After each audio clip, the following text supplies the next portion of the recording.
Allez, pour ce 20e coin manga, j'ai eu envie de faire une vidéo un peu différente de d'habitude, et comme j'avais annoncé dans une précédente vidéo que je parlerai de JoJo's Bizarre Adventure, je me suis dit que c'était l'occasion. Comme c'est un manga ultra dense qui dure depuis des décennies, je ne voulais pas non plus me lancer dans une analyse profonde, je garde ça peut-être pour plus tard, même s'il y a sans doute beaucoup de vidéastes qui en parleront bien mieux que moi. En attendant, j'ai préféré me lancer dans un petit top sans prétention, où je vais tenter de classer les 8 JoJo en fonction de leur puissance, de la façon la plus objective possible, en espérant que ça vous divertisse et qu'on puisse ensuite, pourquoi pas, échanger aussi nos avis dans les commentaires. Du coup, je parlerai autant de l'anime que du manga. Évidemment, je ne suis pas la personne la plus calée dans l'univers complexe de JoJo, alors si je fais des petites ou des grosses erreurs, surtout n'hésitez pas à me corriger, sympathiquement si possible. Je fais surtout cette vidéo pour m'amuser et partager avec d'autres fans. Maintenant, trêve de blabla, commençons.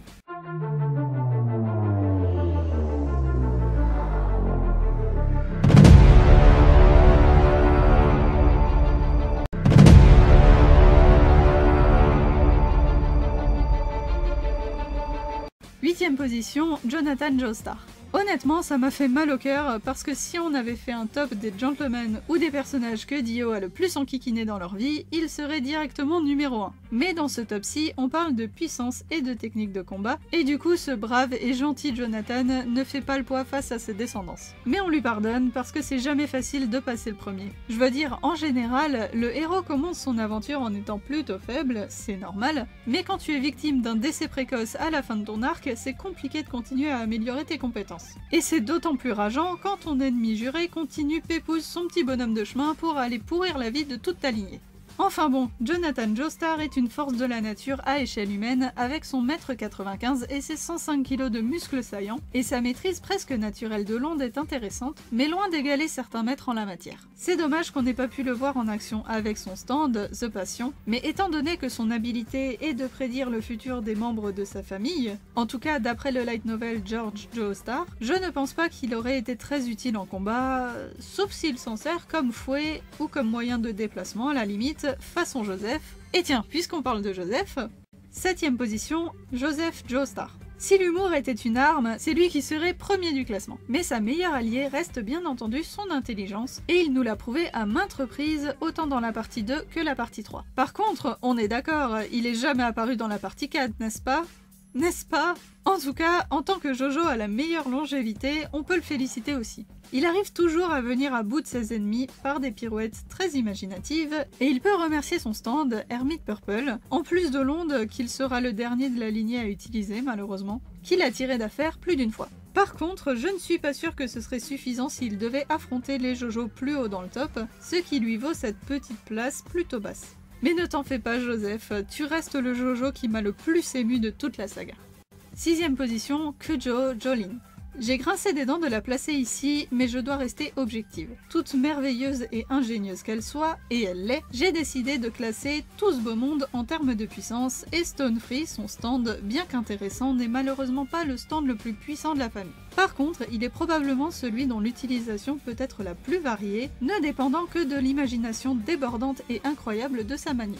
En termes de distance, de protection et de discrétion, je peux le dire sans trop me mouiller, c'est sans doute la meilleure. Et c'est pas la fille de Jotaro pour rien, hein. Mais on parlera de son papa plus tard. Je tiens quand même à souligner que Jolin est le personnage féminin le plus fort de la série, dans tous les sens du terme, et ça fait du bien d'avoir une héroïne comme elle dans une œuvre aussi populaire. Ça change des personnages féminins beaucoup moins bien utilisés à mon sens dans d'autres parties. On t'aime Jolin, et vivement la partie 6 en animé. 5ème position, Higashikata Josuke de la partie 8. Gappy, Kujo Josefumi fusionné à Akira Yoshikage, bref, le fameux, l'unique homme aux 4... vous voyez ce que je veux dire. J'ai fortement hésité à le mettre dans le classement à la base, et encore plus pour sa position. Je pensais le mettre à la place de Jolin en fait. Ils ont des pouvoirs similaires en fait, dans le sens où leur utilisation est sans limite, même s'ils sont assez peu puissants, mais je l'ai casé plus haut tout simplement parce que sa partie étant toujours en cours, c'est le seul Jojo qui va encore évoluer forcément. Je pense, pense, ou en tout cas j'espère fortement, qu'on n'a pas encore vu de quoi il était pleinement capable et il a probablement plusieurs marges de manœuvre pour la suite. Son stand, au nom plus qu'étrange, Soft and Wet, nous sortira sans doute des petites surprises de derrière les fagots, comme Araki sait toujours si bien le faire. Que ça ait du sens ou non pour le reste du commun des mortels. Peut-être qu'il en viendra même à dépasser un ou plusieurs des 4 JoJo qui sont pour l'instant au-dessus de lui, qui sait, ou peut-être qu'il sera rétrogradé tout simplement. Pour l'instant, on passe à la suite. 4ème position, Higashikata Josuke de la partie 4. Bah oui, pourquoi donner des noms différents à ces héros quand on peut plutôt perdre ses lecteurs quand ils discutent entre eux de leurs personnages favoris? Bon, on saura que je suis pas super fan de ce choix de réutilisation des noms dans la partie 8, qui commençait déjà dans la partie 7 d'ailleurs. Oui, je vous juge très fort là tous les trois. Mais revenons-en à notre Josuke original. Le plus adorable des JoJo à mon humble avis. Non mais regardez-moi cette bouille, juste trop chou, et puissant surtout. Crazy Diamond, le stand de soins par excellence, mais pas que. Il a quand même fait flipper Jotaro à leur rencontre, c'est pas rien. Il a la capacité de rendre théoriquement ses alliés invincibles en les soignant à répétition, et il peut modeler et remodeler autant les objets que les êtres vivants, ce qui encore une fois lui apporte des options plus ou moins illimitées en combat, et on ajoute à ça la force physique qui manquait aux 2 précédents JoJo du classement, ce qui le rend plutôt incroyable. La seule chose qui l'éloigne du top 3 du coup, c'est que son pouvoir reste constant du début à la fin de sa partie. Alors que pour le trio de tête, ça part complètement en vrille, comme vous vous en doutez vu les JoJo qui restent. 3ème position, Johnny Joestar. Johnny. Ça ne doit pas être facile de se faire voler la vedette dans sa propre partie par un Zeppeli. Malgré ça, on va se concentrer sur lui. Et déjà, je salue le fait d'avoir encore un peu plus de diversité dans la saga, avec un personnage qui a un handicap physique aussi contraignant. Les premiers flashbacks pour montrer son accident sont viscéraux et assez durs, et même si on se concentre beaucoup moins dessus pour la suite, et qu'ensuite on l'oublie même quand il se remet subitement à marcher, ça lui donne pas mal de mérite, puisque ses combats n'en sont que plus difficiles étant donné son état et sa psychologie affaiblie. Évidemment, ce qui l'a fait monter jusqu'à cette place, c'est Tusk Acte 4, et son utilisation de la rotation infinie grâce au rectangle d'or. On dit merci à Jairo! Ces deux-là sont de toute façon assez indissociables à mon avis et ils sont totalement complémentaires. Par contre, dès qu'on retire son camarade, c'est tout de suite plus compliqué, et ayant échoué face à The World de Diego, il n'a pas le droit à la 2ème place, contrairement à... 2ème position, Kujo Jotaro. Ben oui, vous vous y attendiez, non? Jotaro quoi.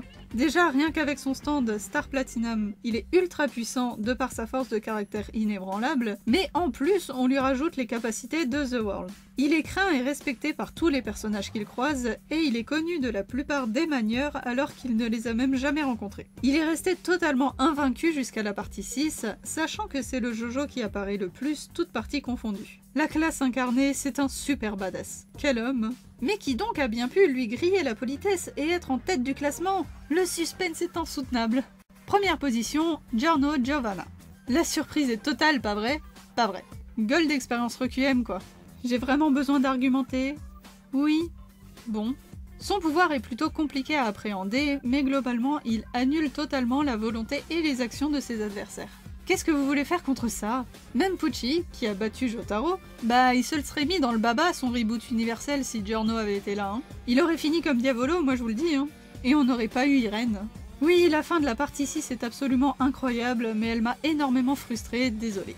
Dans tous les cas, c'est le plus italien et le moins Joestar des JoJo qui l'emporte dans ce top. Dio serait si fier. Toi aussi on t'aime, Baby Gangstar. Pouh, ça faisait longtemps que j'avais envie de parler de JoJo, parce que c'est une saga que j'aime, pour certains aspects, autant que je déteste pour d'autres, mais clairement c'est impossible de rester indifférent face à ce monument du manga et de l'animation. J'ai essayé d'être la plus objective possible en me demandant à chaque fois qui gagnerait s'ils se battaient les uns contre les autres, et voilà le résultat. Je serais curieuse de savoir si vous êtes d'accord ou non, n'hésitez pas à me donner vos classements en commentaire. Ici on n'a parlé que des JoJo, mais je pense faire aussi un petit top pour les ennemis, pour les JoJo Bros, et pourquoi pas aussi sur mes parties préférées, dans un cadre beaucoup moins objectif du coup. Dites-moi si ça vous intéresse, et en attendant prenez soin de vous et au plaisir de vous retrouver dans un autre coin de la chaîne.